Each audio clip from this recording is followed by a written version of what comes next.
ನಮಸ್ತೆ ಸ್ನೇಹಿತರೆ, ನಾನು ನಿಮ್ಮ ಕಲ್ಪವೇಂದ್ರ ಕಂಬಾಳು. ನನ್ನ ಯೂಟ್ಯೂಬ್ ಚಾನಲ್ಗೆ ಸ್ವಾಗತ.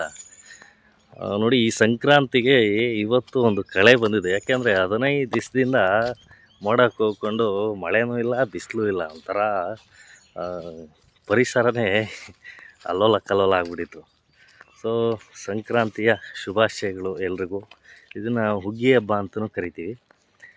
ಸೊ ಇದು ನಾನು ನೋಡಿ ಏನಪ್ಪ ಅಂದರೆ, ಎಳ್ಳು ಬೆಲ್ಲ ತಿಂದು ಒಳ್ಳೆ ಮಾತಾಡು ಅಂತೇಳಿ ಈ ಹಬ್ಬದ ವಿಶೇಷ. ಬನ್ನಿ ನಮ್ಮನೆ ಸಂಕ್ರಾಂತಿ ಹೇಗಿದೆ ನೋಡೋಣ. ನೋಡಿ ಎಷ್ಟು ಚೆನ್ನಾಗಿ ಬಣ್ಣ ಬಣ್ಣದ ಮಡಿಕೆ ಕುಡಿಕೆಗಳನ್ನ ಕಲರ್ಫುಲ್ಲಾಗಿ ಮಾಡಿದ್ದಾರೆ ಅಂದರೆ, ಒಂದು ವರ್ಣರಂಜಿತ, ಹೇಳೋಕ್ಕಾಗಲ್ಲ ಅಷ್ಟು ಕಲರ್ಸ್ ಇಲ್ಲಿದೆ. ಬಟ್ ನಾವು ಕಲರ್ ಇರೋದು ತೊಗೊಳಲ್ಲ, ಯಾಕೆಂದರೆ ಅದ್ರ ಸ್ವಲ್ಪ ರೇಟ್ ಜಾಸ್ತಿ ಇರುತ್ತೆ.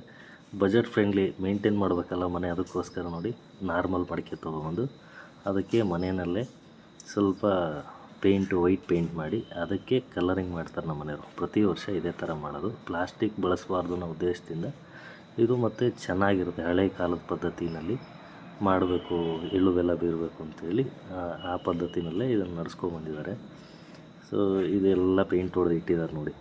ಮತ್ತು ನಮ್ಮ ಮನೆಯಲ್ಲೇ ಕಬ್ಬಿತ್ತು, ಅದನ್ನು ನೋಡಿ ಮೇಲ್ಗಡೆ ಹೂವು ಬಂದಿದೆ, ಅದನ್ನು ಒಂದು 2-3 ಜೊಲ್ಲೆ ಕಡಿದ್ಬಿಟ್ಟು, ಸೊ ಯಾಕೆಂದರೆ ಸಂಕ್ರಾಂತಿಗೆ ಅಂತಲೇ ಬಿಟ್ಕೊಂಡಿದ್ವಿ. ಇದು 15 ದಿವಸ ಮುಂಚೆನೇ ಕಡಿಬೇಕಿತ್ತು. ಸೊ ಹಬ್ಬಕ್ಕೆ ಅಂತ ಒಂದು ದಿವಸ ಮುಂಚೆ ಕಡಿದ್ಬಿಟ್ಟು ಎಲ್ಲ ಸಾರೋಗ್ಬಿಟ್ಟು ಎತ್ತಿಟ್ಕೊಂಡ್ವಿ. ಸೊ ಎಳ್ಳು ಬೆಲ್ಲ ಮತ್ತು ಸ್ವಲ್ಪ ಜೀರಿಗೆ ಪೆಪರ್ಮೆಂಟ್ ಹಾಕಿ ಕಲರಿಂಗೆ ಅಂತೇಳಿ ಅದು ಮಾಡ್ಕೊಂಡಿದ್ವಿ. ಮತ್ತು ಇದ್ಕಿದ ಬೇಳೆ ಕಾಳು ಗೊತ್ತಲ್ಲ ನಿಮಗೆ, ಇದ್ಕಿದ ಬೇಳೆ ಸಾಂಬಾರು ಮಾಡೋಕ್ಕೆ, ಪೊಂಗಲ್ಗೆ ಅಂತ ಹೇಳಿ ರೆಡಿ. ಸೊ ನಮ್ಮ ಮಗಳಿಗೆ ರಾತ್ರಿ ಇಬ್ರಿಗೂ ಮೆಹಂದಿ ಹಾಕಿದ್ರು. ಯಾಕೆಂದರೆ ಅವಕ್ಕೂ ಒಂದು ಖುಷಿ, ನಾಳೆ ಹಬ್ಬ ಅಂಥೇಳಿ. ಸೊ ಇಬ್ರಿಗೂ ಹಾಕಿದ್ರು. ತುಂಬ ಚೆನ್ನಾಗಿ ಮೆಹಂದಿ ಬಂತು. ಒಂದು ಅರ್ಧ-ಮುಕ್ಕಾಲು ಗಂಟೆ. ಸೊ ಬೆಳಗ್ಗೆ ಎದ್ದರೆ 3 ಗಂಟೆಗೆ ನಮ್ಮ ಮನೆಯವರು ಎದ್ಬಿಟ್ಟು ನೋಡಿ ಎಷ್ಟು ಚೆನ್ನಾಗಿ ರಂಗೋಲಿ ಬಿಟ್ಟಿದ್ದಾರೆ. ಆ್ಯಕ್ಚುಲಿ ನಮ್ಮದು ಒಂಟಿ ಮನೆ, ಆದ್ರೂ ಒಬ್ಬರೇ ಎದ್ದೋಗಿ ರಂಗೋಲಿ ಎಲ್ಲ ಹಾಕಿ ಕಲರಿಂಗ್ ಮಾಡಿ ಪೇಂಟ್ ಮಾಡಿ ನೋಡಿ ಎಷ್ಟು ಚೆನ್ನಾಗಿದೆ. ಬಾತುಕೋಳಿ ಅಲ್ಲ, ಯಾವುದು ನವಿಲು ಒಂದು ಕಬ್ಬಿನ ಜೊಲ್ಲೆ ಮೇಲ್ಗಡೆ, ಸಂಕ್ರಾಂತಿ ಹಬ್ಬಕ್ಕೆ ಹುಗ್ಗಿ ಪಾತ್ರೆ ಆ ಥರ ಡಿಸೈನ್ ಚೆನ್ನಾಗಿ ಮಾಡಿದರು.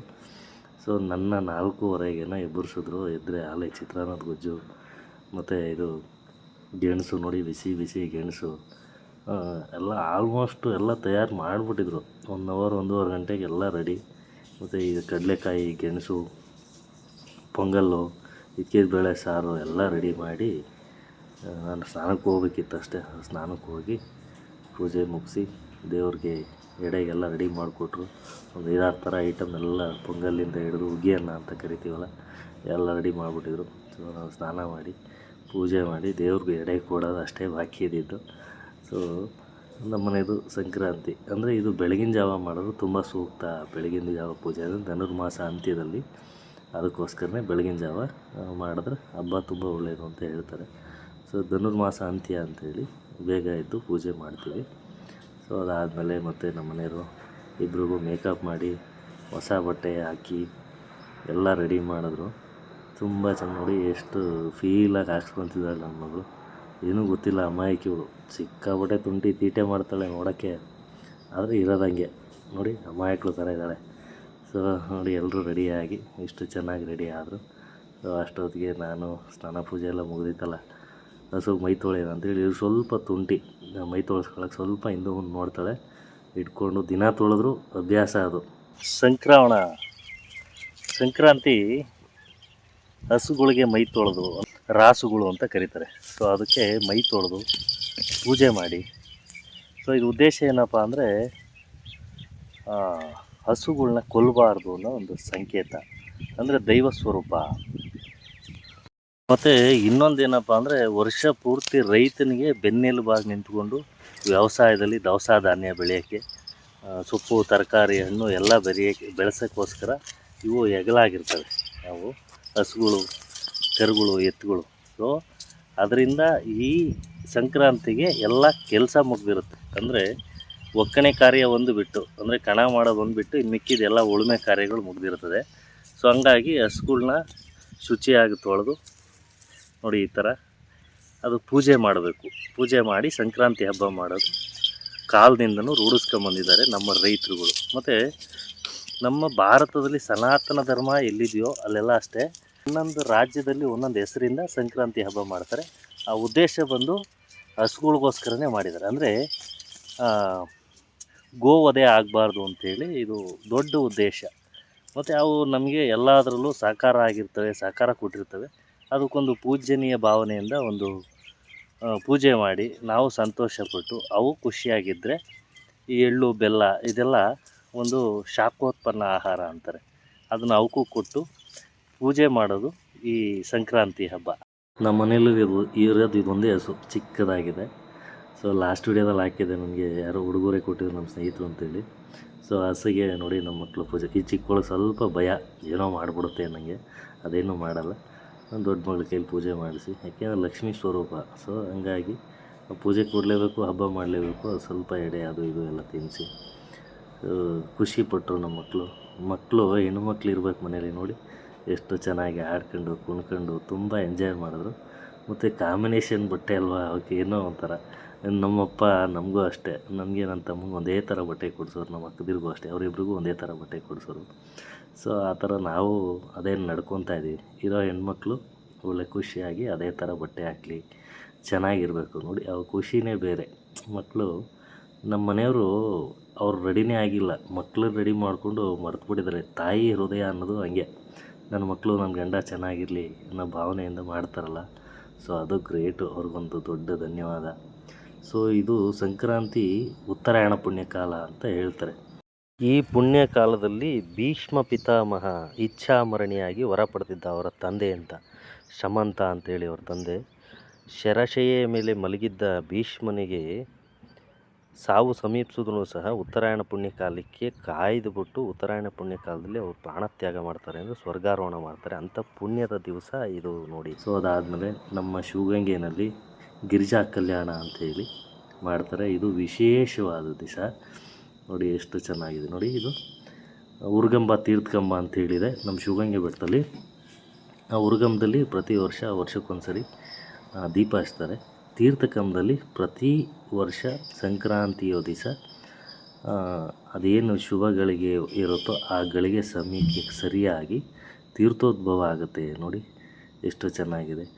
1 ಗಂಟೆ ಮುಂಚಿತವಾಗಿ ಹೋಗಿ ಅಲ್ಲೆಲ್ಲ ಶುಚಿ ಮಾಡಿ, ಅಲ್ಲಿ ಪೂಜೆ ಮಾಡಿ, ಘಂಟಾನಾದ ಮತ್ತು ಶಂಖ ಇವೆಲ್ಲ ಜಾಗಟೆ ಇವೆಲ್ಲ ಬಾರಿಸ್ಕೊಂಡು ಪೂಜೆ ಮಾಡಿಬಿಟ್ಟು ಶುಚಿ ಮಾಡಿ ಅರ್ಧ ಗಂಟೆ ಒಂದು ಕಡೆ ಸೈಡಲ್ಲಿ ನಿಂತ್ಕೊತಾರೆ. ಅಲ್ಲಿ ಯಾರೂ ಹತ್ರಕ್ಕೆ ಹೋಗಲ್ಲ. ಸುತ್ತ ಒಂದು ಸೀರೆ ಥರ ಬಟ್ಟೆ ಕಟ್ಬಿಟ್ಟು ಇವ್ರು ಹೇಳಿದ ಏನು ಟೈಮ್ ಇರುತ್ತೋ ಆ ಟೈಮ್ಗೆ ತೀರ್ಥೋದ್ಭವ ಆಗಿರುತ್ತೆ. ನೋಡಿ ಗಂಗಮ್ಮ ತಾಯಿ ನಿಜವಾದ ಗಿರಿನೇ ಒಂದು ಲಿಂಗ ಅಂದ್ಕೊಂಡ್ರೆ ಅದರದ ನೆತ್ತಿ ಮೇಲೆ ಗಂಗೆ ಉತ್ಪತ್ತಿ ಆಗ್ತಾಳೆ ಪ್ರತಿ ವರ್ಷ. ಯಾವುದೇ ದಿವಸ ಅಲ್ಲ, ಪ್ರತಿ ಸಂಕ್ರಾಂತಿ ದಿವಸ ನಮ್ಮ ಶಿವಗಂಗೆಯಲ್ಲಿ ಕಕೋದ್ಗಿರಿನಲ್ಲಿ ತೀರ್ಥೋದ್ಭವ ಆಗುತ್ತೆ. ಬೆಂಗಳೂರಿನ ಗವಿಗಂಗಾಧರೇಶ್ವರ ದೇವಸ್ಥಾನದಲ್ಲಿ ಸೂರ್ಯರಶ್ಮಿ ಹೇಗೆ ಶಿವಲಿಂಗದ ಮೇಲೆ ಬೀಳ್ತದೋ ಅದು ಎಷ್ಟು ಸತ್ಯನೋ, ನಮ್ಮ ಗಂಗಪ್ಪನ ದಾರೆಗೆ ಅಂತಲೇ ತೀರ್ಥೋದ್ಭವ ಆಗೋದು ಅಷ್ಟು ಸತ್ಯ. ನಮ್ಮ ಸ್ಥಳೀಯವಾಗಿ ತುಂಬ ವರ್ಷಗಳಿಂದ ತುಂಬ ಕಾಲದಿಂದ ನಡ್ಕೊಂಬಂದಿರೋಂಥ ಇದು ತುಂಬ ಪವಿತ್ರವಾದದ್ದು. ಇದು ನೋಡಿ, ಒಂದು ಕುಂಭ ತೊಗೊಂಡೋಗ್ತಾರೆ. ಆ ಕುಂಭಕ್ಕೆಲ್ಲ ಪೂಜೆ ಎಲ್ಲ ಮುಗಿಸಿ ಅದನ್ನು ಪೂಜೆ ಮಾಡಿ ಈ ಥರ ತೊಗೊಂಬಂದು ಕೆಳಗಡೆ ಹೊನ್ನಾದೇವಿ ಹೊನ್ನಾದೇವಿ ಎಲ್ಲ ಗಿರಿಜೆಗೆ ಮತ್ತು ಶಿವನಿಗೆ ಕಲ್ಯಾಣ. ನೋಡಿ ಈ ಕಡೆ ಗಿರಿಜೆ ಇದ್ದಾರೆ, ಆ ಕಡೆ ಶಿವ ಅಂದರೆ ಗಂಗಾಧರ. ಇಬ್ಬರಿಗೂ ಧಾರಾಪಾತ್ರೆ ಮೂಲಕ ಧಾರೆ ಮುಹೂರ್ತ ಮಾಡ್ತಾರೆ. ನೋಡಿ ಎಷ್ಟು ಅತ್ಯದ್ಭುತ ರಮಣೀಯವಾಗಿರುತ್ತೆ ಅಂದರೆ, ಪರಮಾತ್ಮನಿಗೆ ಧಾರೆ ಮಾಡೋ ಯೋಗ ನಮ್ಮ ಭಾಗದ ಜನಕ್ಕೆ, ನಮ್ಮ ಐನೂರುಗಳಿಗಿದೆ ಅಂದರೆ ನಾವೆಷ್ಟು ಪುಣ್ಯವಂತರು ನೋಡಿ. ಅದಾದಮೇಲೆ ಈ ಥರ ಕೂರಿಸ್ಬಿಟ್ಟು ನೋಡಿ ಹಿಂಗೆ ಮಾಂಗಲ್ಯ ಧಾರಣೆಯೂ ಸಹ ಮಾಡ್ತಾರೆ. ಮಾಂಗಲ್ಯ ಧಾರಣೆ ಅದಾದಮೇಲೆ ಮತ್ತು ಪಟ್ಟುಕೆ ಅಂತ ಕೂರಿಸ್ತಾರೆ, ಮತ್ತು ಹಾರ ಬದಲಾಯಿಸ್ತಾರೆ. ಒಬ್ಬ ಮನುಷ್ಯ ವೈವಾಹಿಕ ಜೀವನದಲ್ಲಿ ಏನು ಶಾಸ್ತ್ರ ಸಂಪ್ರದಾಯ ಮಾಡ್ತಾರೋ ಅದು ಸಂಪೂರ್ಣವಾಗಿ ನಮ್ಮ ಶಿವಗಂಗೆಯಲ್ಲಿ ಗಿರಿಜಾ ಕಲ್ಯಾಣದಲ್ಲಿ ಮಾಡ್ತಾರೆ. ಇದು ನಮ್ಮ ಆಡು ಭಾಷೆಯಲ್ಲಿ ಸ್ಥಳೀಯವಾಗಿ ಗಂಗಪ್ಪನ ದಾರೆ ಅಂತ ಹೇಳಿ ಕರಿತೀವಿ. ಗಂಗಪ್ಪನ ದಾರೆ ಅಂದರೆ ಗಿರಿಜೆಗೂ ಗಂಗಾಧರನಿಗೂ ಕಲ್ಯಾಣವಾಗುವ ಸುದಿನ, ಅಂದರೆ ಶಿವ ಮದುವೆ ಆದ ದಿವಸ, ಗಿರಿಜೆಯನ್ನು ಕೈ ಹಿಡಿದಿದ್ದ ದಿವಸ, ಮತ್ತು ಸೂರ್ಯ ಪಥಸಂಚಲನ ಮಾಡಿ ಮಕರ ರಾಶಿಗೆ ಬರುವಂಥ ದಿನವೇ ಉತ್ತರಾಯಣ ಪುಣ್ಯಕಾಲ, ಸುಗ್ಗಿ ಹಬ್ಬ. ನೋಡಿ ಸುಗ್ಗಿ ಅಲ್ಲ, ಹುಗ್ಗಿ ಹಬ್ಬ. ಸೊ ಅದು ಮುಗಿಸ್ಕೊಂಡು ನಾವು ಮತ್ತೆ ಕೆಳಗಡೆ ಶಿವಗಂಗೆಯಲ್ಲಿ ಜಾತ್ರೆ ನಡೆಯುತ್ತಲ್ಲ, ಅಲ್ಲಿ ನಾನು ನಮ್ಮ ಮನೆಯವರು ನಮ್ಮಿಬ್ಬರು ಮಕ್ಕಳು ಹೋಗಿ ನನ್ನ ಮಗನ ಕರ್ಕೊಂಡು ಹೋಗಲಿಲ್ಲ. ಯಾಕೆಂದರೆ ಸಣ್ಣವನಲ್ವ, ಸ್ವಲ್ಪ ತೀಟೆ ಅಲ್ಲೆಲ್ಲ ಎತ್ಕೊಂಡು ಓಡಾಕಲ್ಲ, ತುಂಬ ಜನ ಇರ್ತಾರೆ. ನೋಡಿ ಮೊನ್ನೆ ವಿಡಿಯೋ ಮಾಡಿ ಹಾಕಿದ್ದೆ, ದನ ಸೇರ್ತಾ ಇಲ್ಲ, ಸಿಕ್ಕಾಬಿಟ್ಟೆ ವೆಹಿಕಲ್ಸ್ ಇರುತ್ತೆ ಅಂತೇಳಿ. ಸೊ ಇಲ್ಲಿ ನಾಟಕ ಬೇರೆ ಇತ್ತು, ತುಂಬ ಜನ ಸೇರಿದರು, ತುಂಬ ವೆಹಿಕಲ್ಸು. ನಾನು ಹೇಳಿವ ಶಿವಗಂಗೆ ಇಪ್ಪೇತೋಪು ದನ ತುಂಬಿಲ್ಲ ಅಂದರೂ ಜನ ತುಂಬಿರುತ್ತೆ ಪ್ರತಿ ಸಂಕ್ರಾಂತಿಗೆ. ಮತ್ತು ಪ್ರತಿ ವರ್ಷ ಹೊಸ ವರ್ಷದ ಮೊದಲ ದಿವಸದಲ್ಲಿ ಅಷ್ಟು ಜನಜಂಗುಳಿ ಇರ್ತದೆ.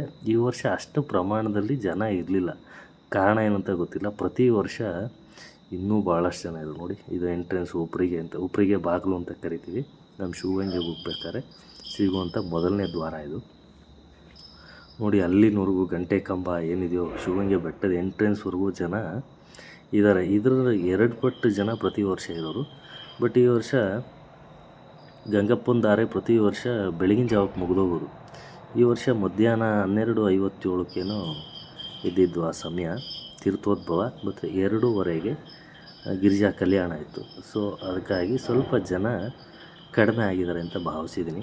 ಇದ್ರೂ ಇರ್ಬೋದು, ಅಥವಾ ಕೆಲಸದ ಒತ್ತಡ ಆ ಥರ ಇರ್ಬೋದು, ಕೆಲವರು ರಜಾ ಸಿಗದೆ ಇರೋದು ಆ ಥರ ಎಲ್ಲ ಇರುತ್ತೆ. ನೋಡಿ ನನ್ನ ಮಗಳು ಎಷ್ಟು ಚೆನ್ನಾಗಿ ಎಲ್ಲ ಆಟ ಸಾಮಾನು ಮೇಲೆ ನಿಗಾ ಅವಳಿಗೆ, ಏನು ಕೊಡಿಸ್ತಾರೋ ಇಲ್ಲೋ ಅಂತೇಳಿ. ನೋಡಿ ಇದು ಎಂಟ್ರೆನ್ಸ್ ಬೋರ್ಡು ನಮ್ಮ ಶಿವಗಂಗೆ ಬೆಟ್ಟದ್ದು. ಇಲ್ಲಿಂದ ಮೇಲ್ಗೆ ಹೋದರೆ ವನಾದೇವಿ ಗಂಗಾಧರೇಶ್ವರನ ದೇವಸ್ಥಾನ ಇದೆ, ಇನ್ನು ಮೇಲ್ಗಡೆ ಗಿರಿಜಾ ಕಲ್ಯಾಣ ನಡೆಯೋದು. ಸೊ ಇದು ಗಂಟೆ ಕಂಬ. ಸೊ ಇಲ್ಲಿಂದ ಮುಗಿಸ್ಕೊಂಡು ವಾಪಸ್ಸು ನಾವು ಸ್ವಲ್ಪ ಸಣ್ಣ ಪುಟ್ಟ ನೋಡಿ ಗೊಂಬೆಗಳು ತುಂಬ. ಅಲ್ಲಿ ಜಾತ್ರೆ ನೋಡೋಕ್ಕೆ ಅಂತ ಕೆಲವ್ರು ಬಂದರೆ, ಕೆಲವ್ರು ಜೀವನಕ್ಕೆ ಅಂತ ಬಂದಿರ್ತಾರೆ. ನನ್ನ ಮಗಳು ಸ್ವಲ್ಪ ಆಟ ಸಾಮಾನು ಅದು ಇದು ಬೇಕು ಅಂದರು. ಸೊ ಅವ್ರಿಗೂ ಕೊಡಿಸ್ಕೊಂಡು ಅವ್ರಿಗೂ ಖುಷಿ, ಏನೋ ಜಾತ್ರೆಗೆ ಬಂದಿದ್ದೀವಿ ಅಂತೇಳಿ. ಸೊ ನಾವು ನೋಡಿ ಇದು ಮತ್ತೆ ವಾಪಸ್ಸು ಉಪ್ಪರಿಗೆ ಬಾಗಿಲು. ನೋಡಿ ಎಷ್ಟು ಚೆನ್ನಾಗಿದೆ, ಮೇಲೆ ತೋರಿಸ್ತೀನಿ ನೋಡಿ.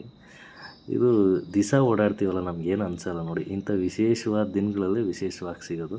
ಸೊ ಅಲ್ಲಿಂದ ಬಂದರೆ ಗಂಗಪ್ಪನ ದಾರೆ, ಗಂಗಾಧರನ ಗಂಗೆ ನಮಗೆ ಸ್ವಲ್ಪ ಲಭಿಸ್ತು.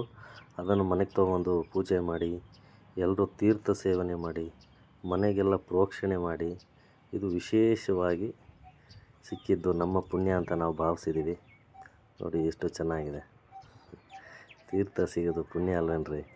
ಸೊ ಎಲ್ರಿಗೂ ಭಗವಂತ ಒಳ್ಳೇದು ಮಾಡಲಿ. ಸೊ ಅಲ್ಲಿಂದ ಮತ್ತು ಈ ಮಡಿಕೆಗೆ ಎಲ್ಲ ತುಂಬಿಸಿ ಎಳ್ಳು ಬೆಲ್ಲ ಎಲ್ರಿಗೂ, ನಮ್ಮ ಮಕ್ಕಳು ಬೀರ್ಬಿಟ್ಟು ಬಂದರು ಊರಲ್ಲಿ, ಅವ್ರಿಗೆ ಬೇಕಾದವ್ರಿಗೆ, ಸ್ಕೂಲ್ಗೂ ಸಹ ತಗೊಂಡೋದ್ರು. ಇವತ್ತಿನ ಬ್ಲಾಗು ಇಷ್ಟ ಆಗಿತ್ತು. ಏನೇನಪ್ಪ ಆಯಿತು, ನಮ್ಮನೆ ಸಂಕ್ರಾಂತಿ ಹಬ್ಬ, ಮತ್ತು ಗಂಗಪ್ಪನ ದಾರೆ, ಶಿವಗಂಗೆ ಜಾತ್ರೆ, ಮತ್ತು ತೀರ್ಥೋದ್ಭವ, ಗಂಗೋತ್ಪತ್ತಿ ಅಂತ ಹೇಳ್ತಾರೆ. ಇಷ್ಟು ನನ್ನ ಬ್ಲಾಗ್ ಆಗಿತ್ತು. ನನ್ನ ಯೂಟ್ಯೂಬ್ ಚಾನಲ್ನ ಲೈಕ್ ಮಾಡಿ, ಶೇರ್ ಮಾಡಿ, ಸಬ್ಸ್ಕ್ರೈಬ್ ಮಾಡಿ. ಹಾಗೆ ನನ್ನ ಫೇಸ್ಬುಕ್, ಇನ್ಸ್ಟಾ ಪೇಜನ್ನು ಫಾಲೋ ಮಾಡೋದು ಮರಿಬೇಡಿ. ಧನ್ಯವಾದ. ಶರಣು ಶರಣಯ್ಯ.